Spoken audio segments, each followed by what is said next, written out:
Guess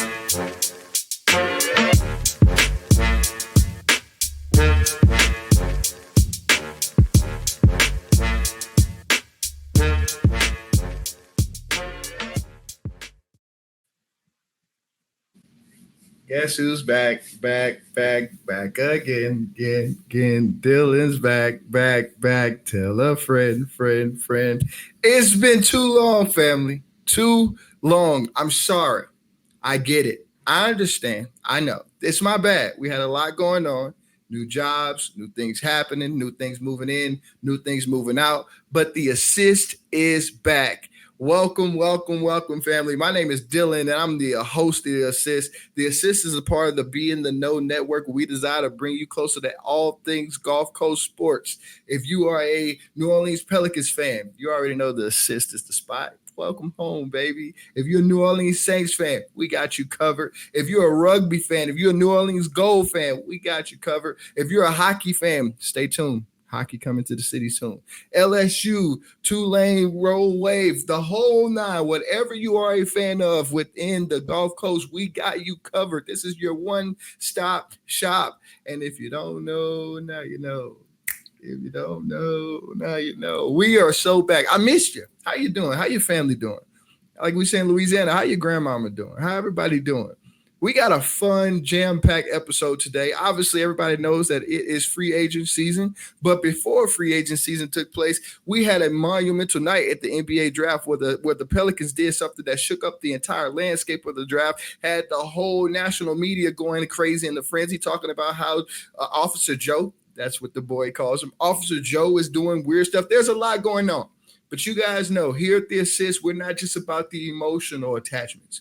We want some analytical ideas brought to the table. We want analytical thoughts brought to the table. So what I did is your good friend Dylan, I went and made a phone call.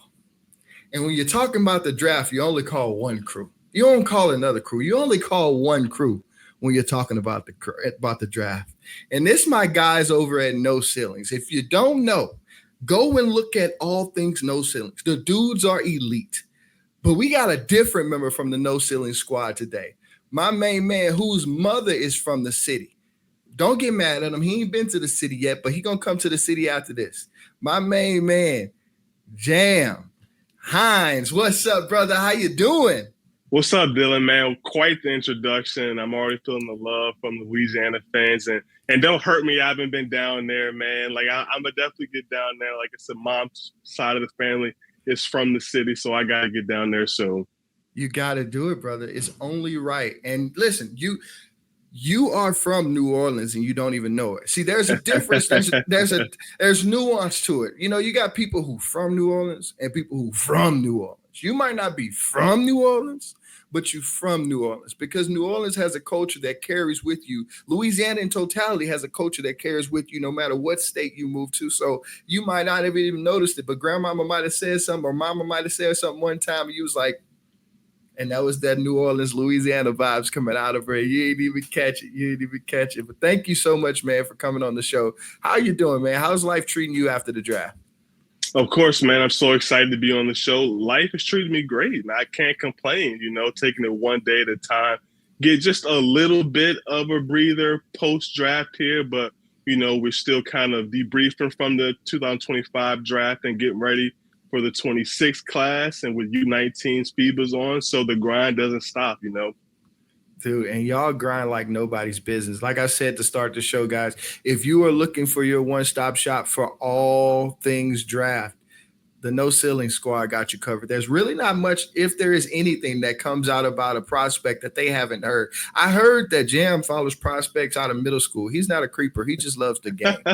That's called loyal to the soil. Yeah. Obviously, you sitting on the pod with the Pelicans guy. So I want to know, what is your first things first?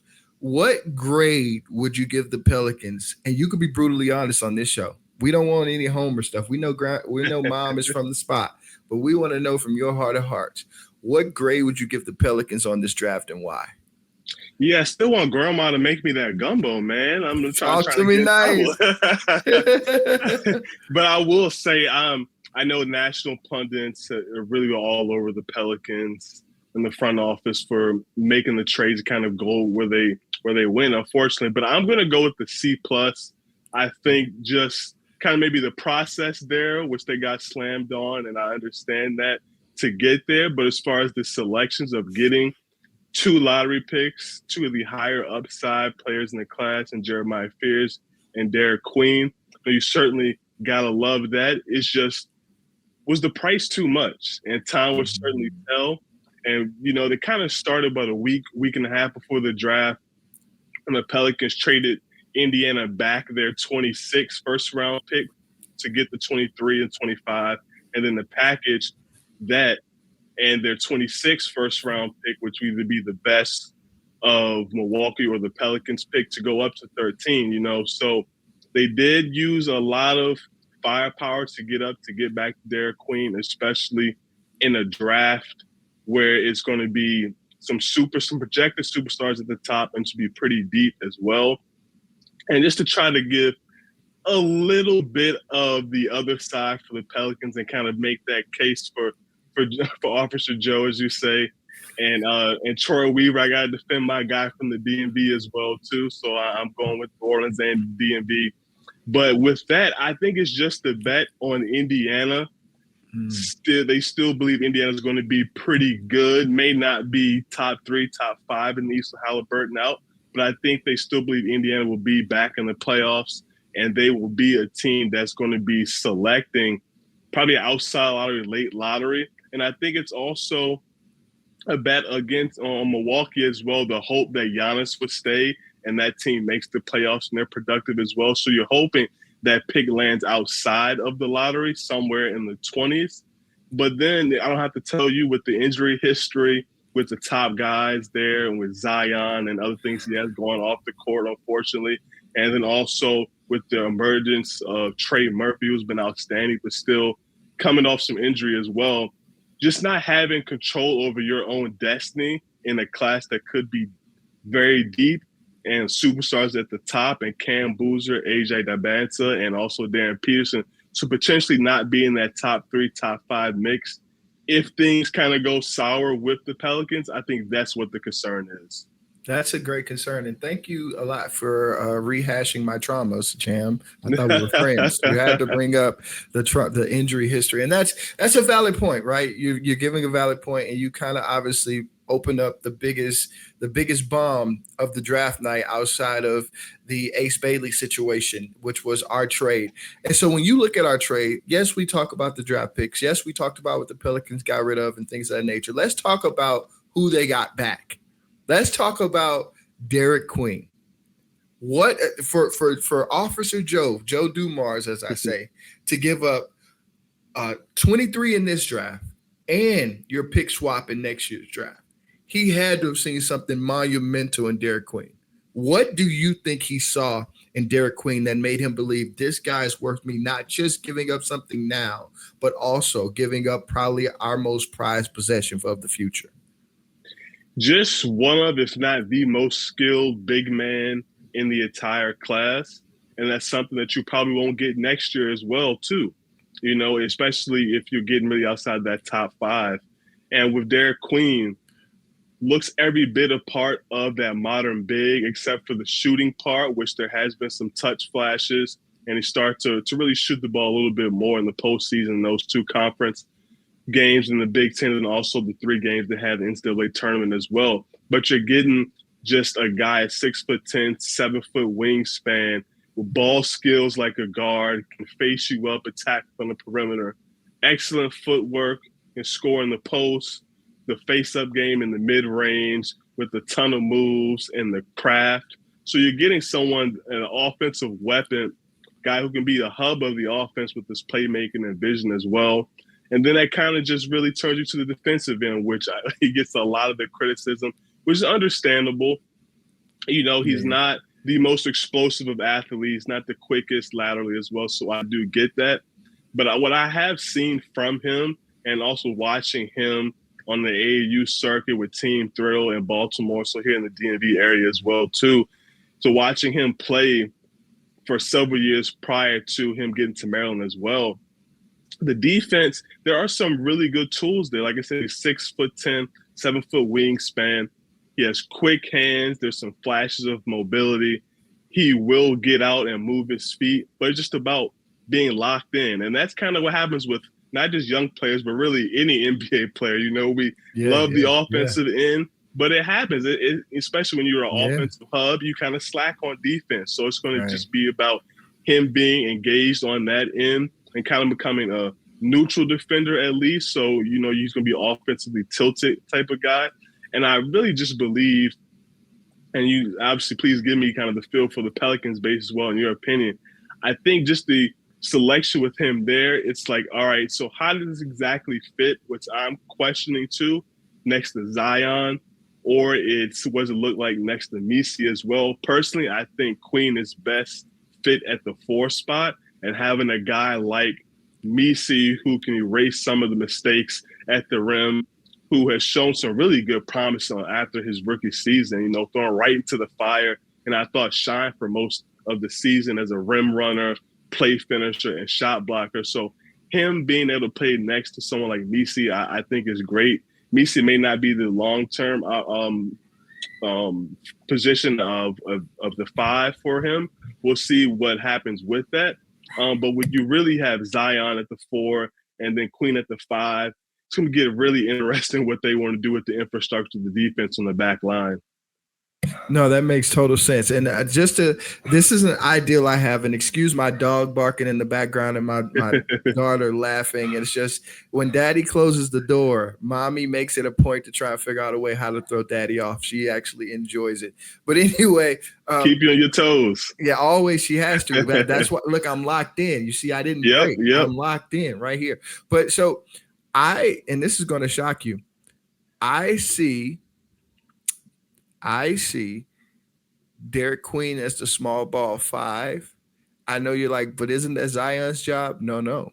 I see Derick Queen as a small ball 5 with Zion in his point forward role, and you're spacing with Trey Murphy III over here. We just signed Jordan. We just traded for Jordan Poole over here. So you've got shooter, and then you've got Queen, who's in the dunker spot where he's nice with that little dunker spot midi. That's kind of his sweet spot. We saw him make that shot, that famous shot in the tourney that, you know, reverberated throughout the country. You know, that is his bread and butter. So you got him in that short corner dunker spot.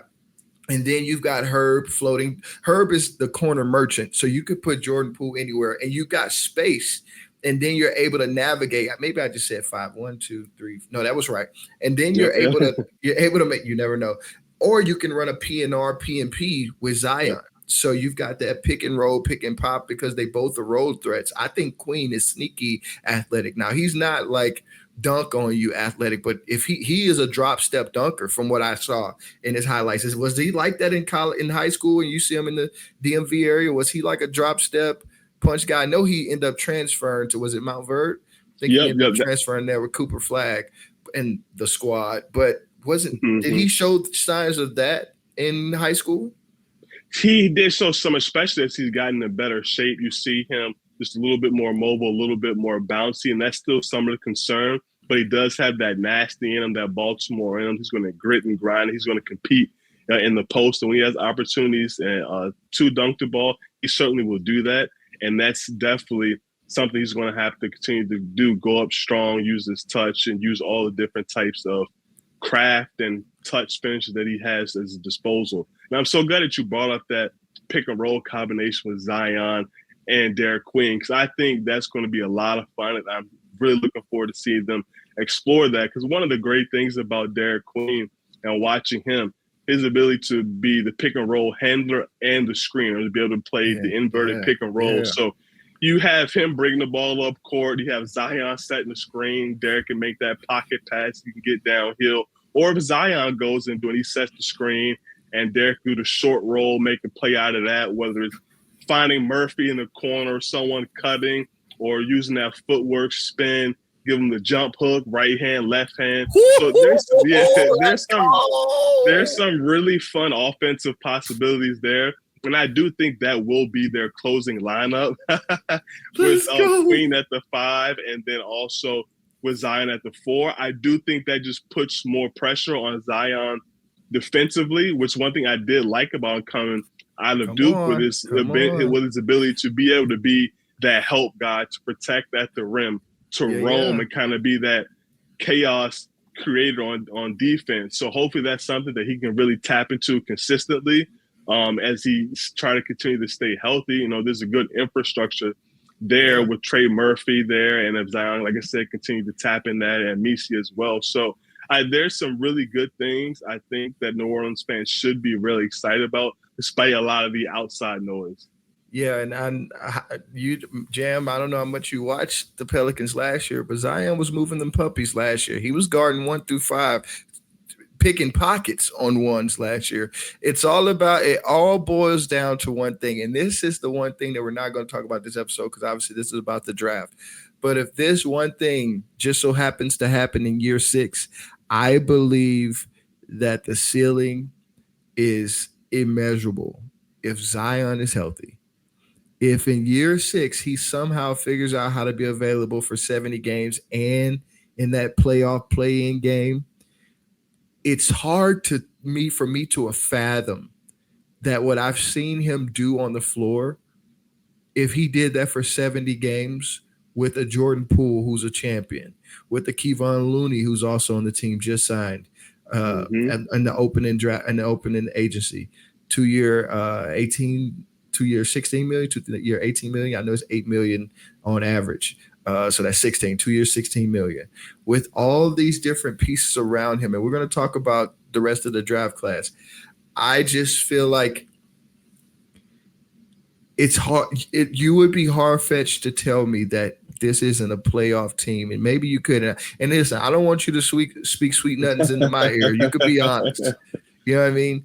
But it's hard for me to look at this team, and if you just get a little of what Queen fears, and to a lesser extent Peavey, or maybe a more extent, because Peavey, someone can argue that Peavey is more NBA ready than all three than the other two right now.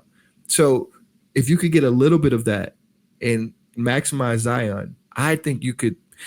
Listen, I'm a pie in the sky guy, Jam. I just like to think the best. But moving on, talk to us about Micah Peavey, the guard forward that came from Georgetown. Strong nosed, tough guy. He's the norm 3 and D guy. Average was 40. I think he shot 40 from 3, which was kind of, people are trying to figure out if it was an anomaly or if it's the new reality. Talk to us about him. Make us aware of who he is. Yeah, Micah Peavey's been on the draft radar for a while, going back to his early days, Texas Tech and then at TCU as well.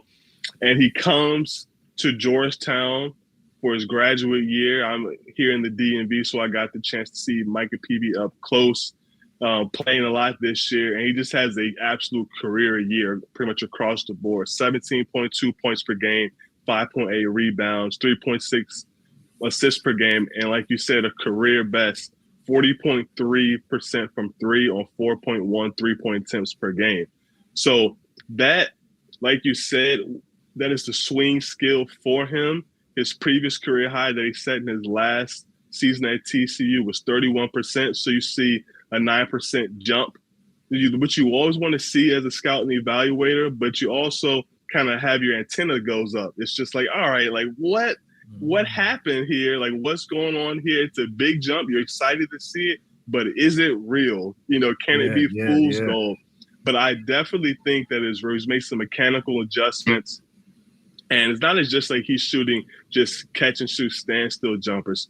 He had showed some versatility, little things off movement, being able to shoot the pick and roll pull up threes. So he's shown some versatility for me, and just the overall shot making ability that he showed on multiple levels. So just all of that wrapped into one makes him believe that the 3-point shooting is very real. Will it be 40% again at the NBA level? Probably not. But like, I see a guy that's going to at least shoot 35, 36%, who's going to be a legitimate threat night in and night out. And as you mentioned, like, he's NBA ready. The frame, the only thing I wish for him that he had a little bit more prototypical size and length on the perimeter. He's listed at 6'6" with a nearly identical wingspan. I wish he was a little bit longer if he was 6'8", 6'9". I think that's why on film he kind of shows up a little bit smaller than what he actually measured. but the NBA size is there, the strength is there. It's such a mature frame. He gets after you defensively. He's disruptive on the ball, quick, active hands, and pass lanes with really good instincts. So I think that he made the absolute best of his last year and his transfer year at Georgetown. Got drafted, and he's going to be someone that can be thrown into the fire right away. Someone that can be on that perimeter defending with a guy like Herb and Trey Murphy as well. So I like the wing depth there of trying to get another 3-and-D guy there that can do the dirty work and continue to space the floor for the main guys. One of my favorite things about this guy is in a monumental game against a ranked Creighton team, the man has 7 steals. Yeah, crazy. 7. Do you know how insane that is to do against any team, let alone a ranked team? Mm-hmm. 7 steals. I am excited about Micah Peavey. What would be your NBA comp for Micah Peavey? I said like a Aaron Naismith type of guy, just that physically, if his 3-pointer translates to the league, I said like that 3-and-D guy who's tough defensively, fast, athletic. That was mine. I know that's probably a monumental stretch because Aaron Naismith was one of the premier players in the NBA Finals this year. Who would you say is his NBA comp? For me, one of the kind of guys that I've comped him to as part of his comp blend is Stanley Johnson, just that physical, athletic guard who has an NBA-ready frame, can get downhill, can defend multiple positions. And for Stanley, that swing skill was his 3-point shot, and that's kind of why he's kind of bounced in and out of the league. And with Micah, I believe it's there, and that's going to be the separator. So I think if Stanley Johnson had a jumper, I do believe that's the type of guy that Micah Peavey can be. Oh, man. That is – Stanley Johnson had a stint in New Orleans, so people will know Stanley Johnson. He's great kid. I always thought he had great upside. Not great kid. That's a grown man, Dylan, pipe down. But I always thought he had amazing upside. But as you said before, he never – that 3-pointer just couldn't catch up until almost like it was too late. It's like like he was about to expire, and just as he was walking out the door, he's like, "Oh, I finally figured out how to do this." And so it's almost like Micah's senior year, he had that 40% 3-point outing. It was Stanley's on the back end of his career, so maybe the league was trying to figure out, is this real, or you know what I mean? So it's probably like the same thing, except Micah got a hold of his earlier than Stanley. And so one could only hope that Micah has a career that is withstanding. Do you think Micah cracks the lineup or the rotation this year, or do you think he's kind of a draft and stash and Birmingham type of guy? I think he's going to crack the rotation. He has a good chance to go and prove himself during Summer League. I expect him to have a very solid Summer League. And I guess it really depends on the health of Saddiq Bey if he's ready to play, but with also Dejounte Murray, I know different positions, but just when guys go down, different spots open up, and just with the league, it's going to be a lot of flexibility out there in the perimeter. But I do expect for him to play. I think he's a guy that can play, anywhere between 10 to 15 minutes and give the Pelicans some good run off the bench. I love it. Listen, Officer Joe has been clear that he wants one thing, if nothing else: dog. You don't get 7 steals in one game without being a dog. I've never seen it. I've never seen that from it. You got that dog in you. We just got to make sure it follows you to the league. And we're gonna culminate this conversation talking about the fan favorite, the man's jersey. I have one. I'll acknowledge it. I crashed out and bought a jersey already. The man hasn't played a second in the league, but the jersey's too elite for me not to get one. Jeremiah Fears, fan favorite, name and number, has taken over the entire world, not just New Orleans. Stephen A. Smith says we found Kyrie Irving light. Everybody is saying this is the guy. Talk to me, Jam. Did we come out of this on top? Talk to me. Give me that scouting report. Listen, I'm gonna mute my mic. I need scouting report. I need comp. I need, is he starting by game 3? I want people to hear the whole 9. You got the floor. It's yours. I might even solo you right now so they can hear you talking about this one. Talk to me about Jeremiah Fears and what New Orleans is getting. Zero fears, man. Like, and that's the way that he plays. And you've already heard by now, like one of the youngest players in college basketball in this class reclassified up so he can be draft eligible and do exactly what he just did. You know, kind of shock the world, have a terrific first year at Oklahoma, and get up out there and realize this dream called the family and everything. So he certainly accomplished that. And with him, this young man, I should say, is a walking paint touch, super quick off the bounce, shifty, crafty, does not need the screen to go ahead and get about his business and get in the lane and compromise the defense.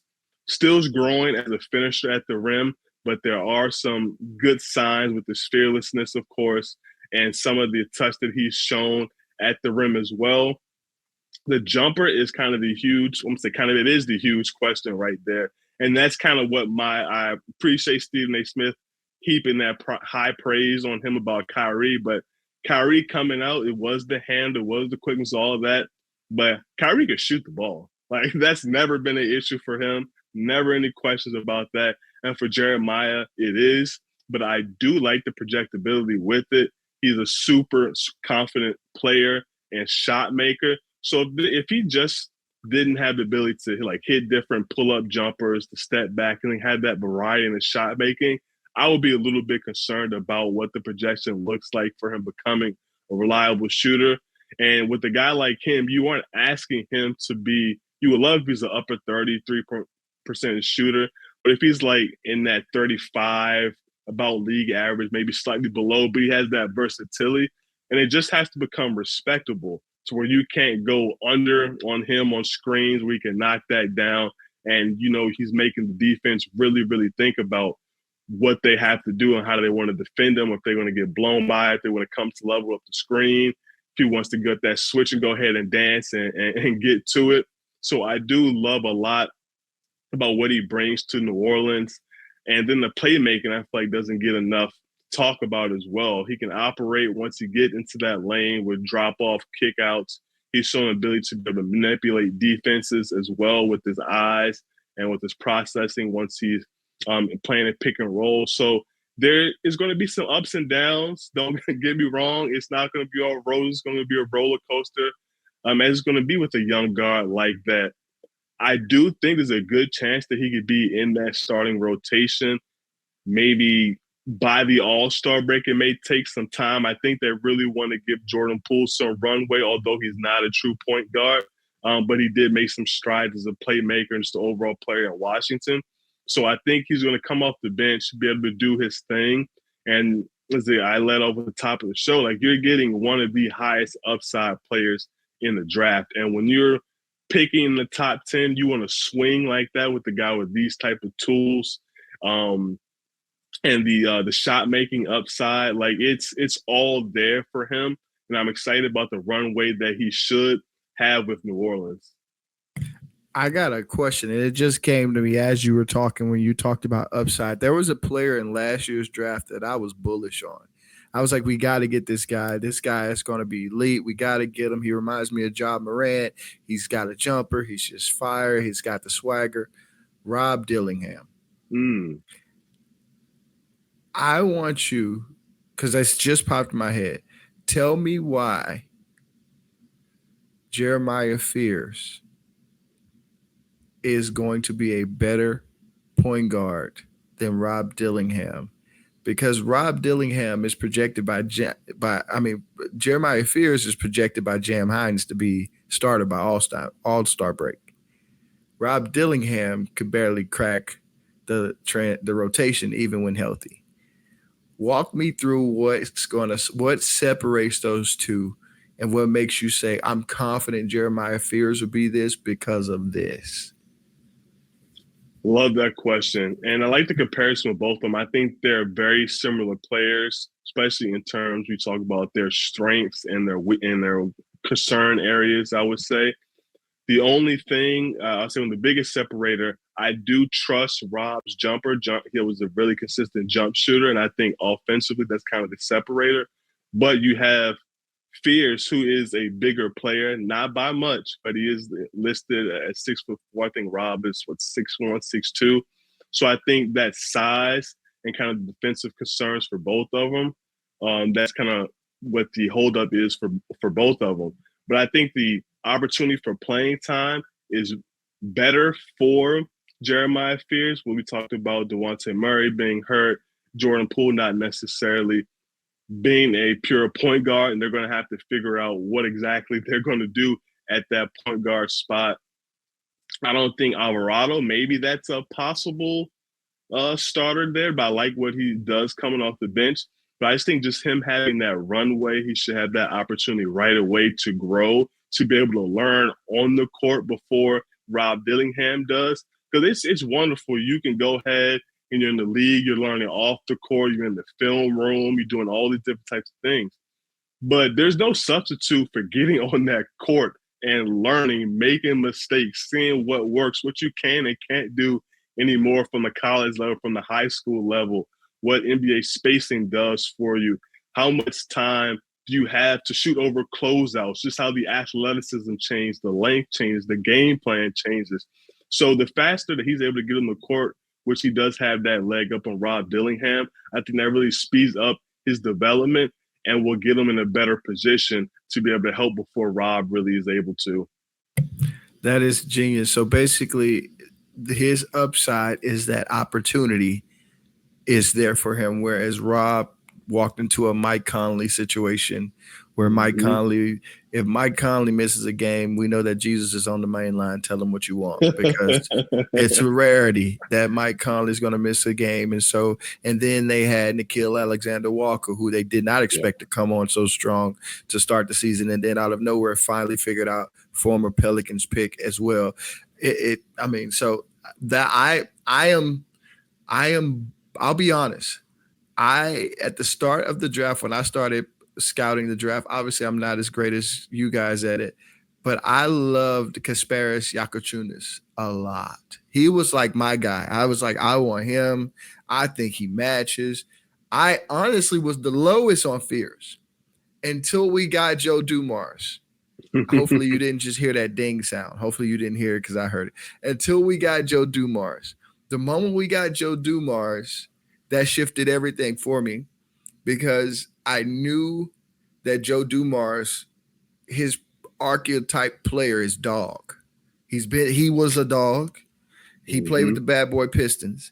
He recreated dogs when he created the championship winning underdog, defensive dog, Detroit Pistons led by Big Shot Billups. And even he tried to recreate it again, but and so I knew Fears was the guy at that point. I'm excited about him. And I'm going to ask you one more question. I'm going to ask you two questions. I'm going to ask you a question, then I'm going to solo screen you, and you're going to have to give us your hot take for the Pelicans this season.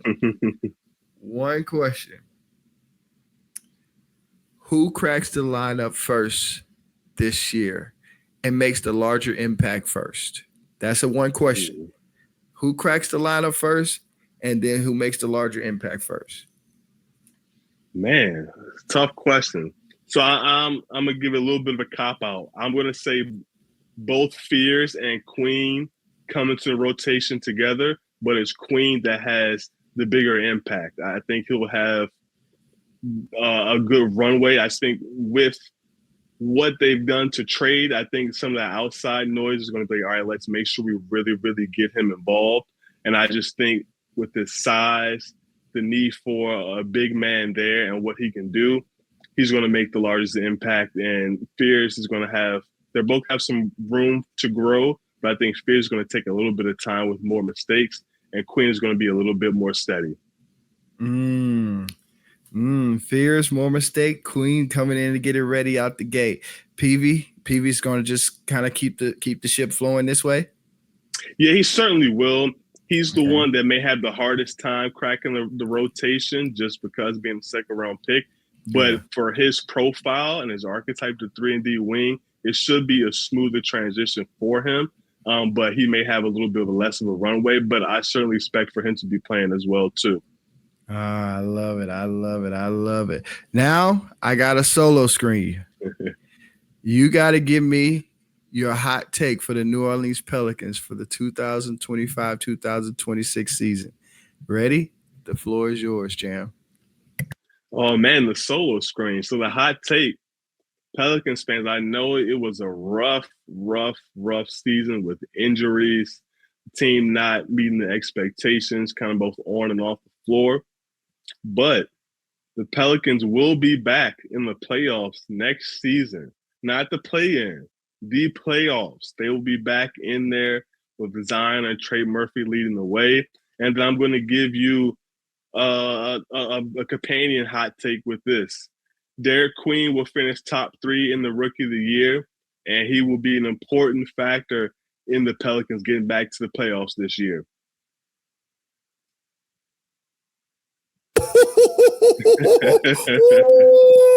Jam, you said some stuff there. Hey man,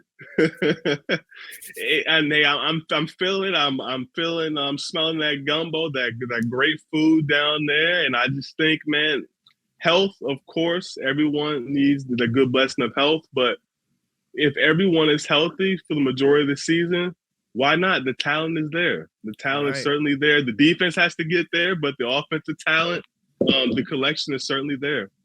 Let's go. Jam, thank you so much for coming on to the show, brother. Where can people find your content? Of course, man. It's a pleasure. You can find all of my work and the rest of the guys at No Ceilings at NoCeilingsNBA.com, and then also on X, Twitter, however you're referring to it these days, at Jam on the Boards. That's love, brother. Appreciate you. Thank you so much for coming on. Of course. Can't wait to come back. Appreciate y'all. Shout out to New Orleans. Yes, sir. Yes, sir.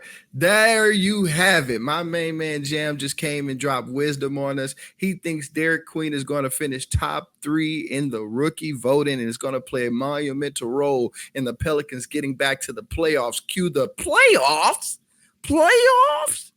Yeah. If you don't know, now you know. If you don't know, now you know. Theodore, tell him. Now you know. Peace out. See y'all later.